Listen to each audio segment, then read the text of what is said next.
Hello everybody, welcome back to the WillssFX YouTube channel. Today I'm going to go over how you can pay yourself from your Forex account or your funded Forex account. Because I know a lot of people that watch these videos are actually funded traders, so they have a different process of actually withdrawing their money than they would from a normal personal account, like the majority of traders do. Firstly, before we start the video, I just want to say, if you're actually watching this video and you are actually going to withdraw from your trading account, then congratulations. If you're going to withdraw from your trading account, then you've clearly made some money and you're profitable in the markets. So congratulations for becoming in the top 5% of all traders. Obviously, there are many different ways which you can actually choose to pay yourself and what you can do with the money. These are only my opinions and what I think you should do and what I would do if I was in these different situations. And they are very dependent on your lifestyle, your financial situation, and your other sources of income as well. And I'm not an accountant or a financial advisor, so if you are making a serious amount of money from trading, I'd say over 50,000 is where you should probably get an accountant, some area like that. Then there's no harm in just speaking to one of them and getting a little bit of advice on what you should actually do with your money, the best way to go about, tax and all of that to do with it. But personally, I actually know a lot of traders that don't withdraw money from their trading accounts. So what they do is they only put money in the accounts which they can afford to lose. And this is a good rule to go by, because let's say you're trading full time, you just quit your job to trade full time, and you've got £10,000 saved up as like the emergency fund, money that you've saved up from your job that funds your trading account. Let's say you start revenge trading, you stop following your trading plan. Well then, if you lose a lot of that money, then how are you going to pay your bills? That's money you cannot afford to lose.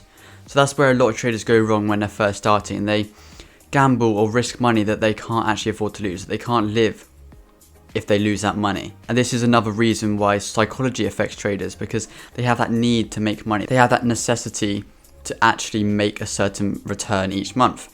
And this can cause you to overtrade, take trades you wouldn't normally take, and certain scenarios of that nature. Most people can't leave their money in a trading account because they have expenses to pay, they have bills to pay, and if trading is your only source of income, then that's going to pretty much pay your salary by withdrawing from your trading account. If I was personally in the situation where I have to make trading money, where I have to withdraw trading profits each month to pay my bills, then what I do is calculate how much I need in the account to actually trade full time. So let's say, based on your trading currently before quitting your job, you're making 5 to 10% per month. Or let's say you average 10% per month with your trading results. So let's say you've been trading a year on the side and you think, I'm making decent returns, I want to take this to the next level and trade full time. So what I personally do in this situation is, let's say you have that 10% per month you're making and your expenses are £2,000 per month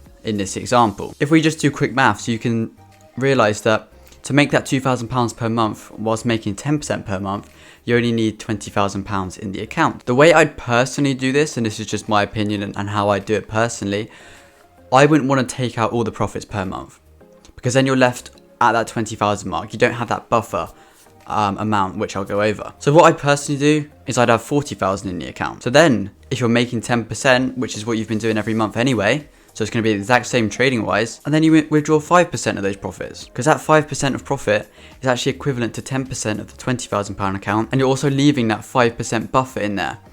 So let's say next month you only make 5%. Well, overall in the account, you're still up 10%. And then you can withdraw 5% of the profits and you've still got 5% in there. So you've got that buffer still. And based on your average trading results, let's say 5 to 10%, overall, your account will slowly build up over the years or over the year. You'll be withdrawing, paying your bills, and your account will continue growing whilst you're withdrawing money every single month. Personally, I'd say 25% to 50% of the profits per month or per week is the kind of amount I'd aim for, because this is like, you could make half of your average profit and you still be able to pay your expenses, you still be able to pay your bills. And also the account will build because you're leaving the majority of the money in the account, and this will compound over time. So let's say that 40,000, 1% is 400, but let's say the account goes up to 45,000, then 1% is 450. So you see where I'm going with this. The wins become bigger, the losses become bigger too, but then you're making that 10% per month. That 10% will go from £4,000 to £4,500 based on that compound growth. So it means you'll have to make less percent to hit your expenses requirement, but then you'll still have more money left in your account anyway from the profit you're making. And obviously this does depend on your lifestyle. Let's say you're a minimalist, you don't really spend money on anything, you try and save whatever you can. You could probably live, on 10% of your trading results. Or you could do it for a year or so where you're just living on low percentage of the profits to build that account. And this will just give you, a lot more profit, a lot more buying power in the account, so you can risk more, make more money, and you'll pretty much be sorted. The only downside of actually doing this method is you can't guarantee a certain percentage per month. You could have a losing month, you could have a losing streak of a couple of months, and then you're going to have to be withdrawing from the original capital balance.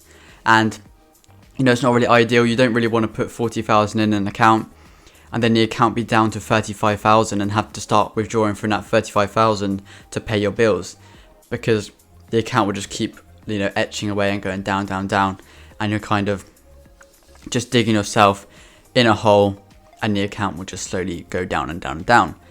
And then the psychological effects will come into play. You're in that heavy drawdown, you're going to have to take money out every month.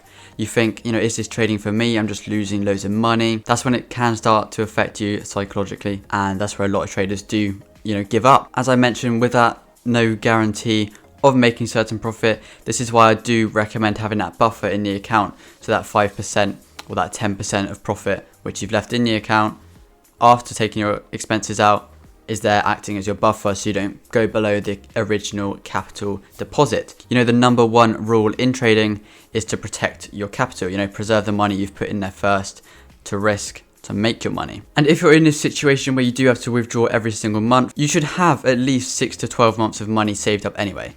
So let's say, for the example we're continuing, you have a £2,000 per month expenses. If we times that by 6, you have £12,000. Times it by 12, we have £24,000. Let's say you want to do this full time with those certain expenses, then you should have at least 12 to 24 grand saved up or invested, which you can access relatively easily to pay those expenses. If all goes wrong, and then you can still pay your bills, you won't end up being on the street. The other way people actually do trading is through funding, and this is a good way of being paid out, because you only get paid out if you make profit. On those losing months, you don't actually lose any of your own capital. It doesn't actually affect any of the money you actually have already, because when you take the funding, you're only risking that £500 to start with. You pass the funding, you get that back, then it's all profit. So those 6 to 12 months which you have saved up are just staying there. They're making money in their investments, and you're making money for free by trading without risking your own capital. You're just pretty much taking the other company's money as you're trading for them. I think this way of trading does kind of improve your mindset as well, because you're thinking all this profit is risk-free. You don't have to decide how much you withdraw. It just does it all for you automatically, pays straight into your bank or through crypto or however you do it, and then you can then choose to spend it on whatever you want. You could maybe run another trading account alongside, and this is a way which I personally do it if I was in this situation. I'd have a funding account here, I'd have my personal account here, and you'd kind of merge them. So you're trading the same trades on each account. Let's say you make 10%. You're making 10% on this account, you're making 10% on this account. But the profit from the funded account then goes into your personal trading account, and that grows over time. And then the goal, I guess, is to have your personal account bigger than the funded account. Because when you have that happen, you then realize, even if I lose this funded account, let's say I break the rules, or I trade over the weekend and they reduce my profit, I'm still making more on my personal account without having to give up the profit split. And this is probably the best way to do it, because you're pretty much getting free money added to your trading account every single month from the funded money. So it's kind of a no-brainer to do funding if you are lacking the capital in your trading account. And also another thing you have got to be mindful of is tax. There's certain different tax rules. It depends where you live, depends on how much you make. So it is best to look up that before you start spending your trading profits, or any profits you make in any business really. You've got to be sure to pay your tax, or it will come back to bite you later on.